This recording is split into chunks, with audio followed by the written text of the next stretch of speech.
Here. Good morning from Amsterdam, the Netherlands. I'm calling you today. Very honored, very happy to be part of this event, and I see some familiar faces. Um, that's a good thing, particularly in these trying times of COVID. So let me first extend my welcome to Fadisin from CISRIC, Islamic Development Bank.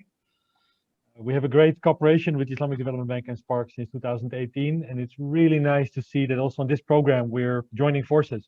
It's really great, and I think it's one more example of how we can create synergy for the benefit of young entrepreneurs in the MENA region. Of course, also thank you, Mustafa Sagizli. I think the driving force behind BINA. Um, we met first time in Benghazi in 2013, when against all odds you were establishing entrepreneurship programs in Libya. That was not easy, and I'm very inspired to see how you build up this operation from Istanbul and trying to help um, Arabic entrepreneurs from around the region, but also from Libya in particular in these times. I think it's an amazing job, and I'm proud to be part of it.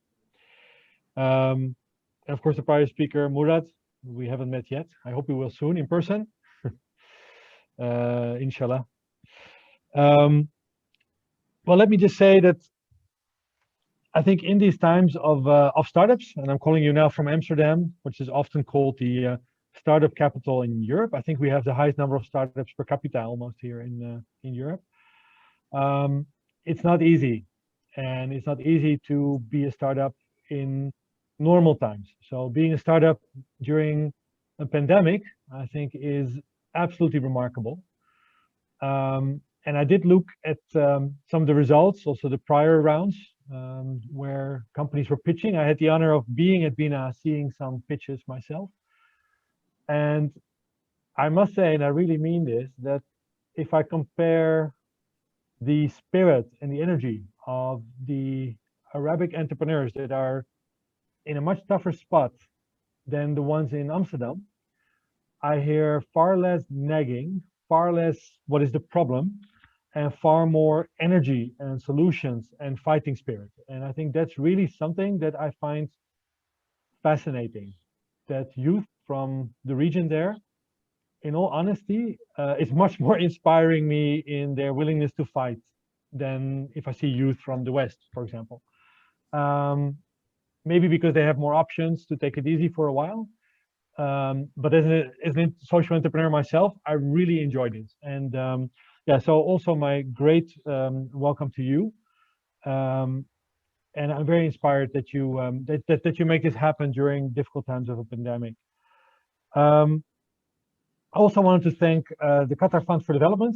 So the support that we as Spark are giving to BINA is originating from a larger jobs program we have in the Middle East, which is funded by the Dutch, the EU, also Islamic Development Bank, and Qatar Fund for Development, and Al Nouri Society from Kuwait. And so we're very happy that we can extend that support onwards. And finally, what I hope that we will get from here is not just to support this batch of entrepreneurs, that we can really develop this cooperation also in the future in other countries. Somalia, I think we're starting to cooperate, back to Libya, and use Turkey as an amazing economic powerhouse base to make linkages between Arabic entrepreneurs and the Turkish market. I think that's an absolutely brilliant concept.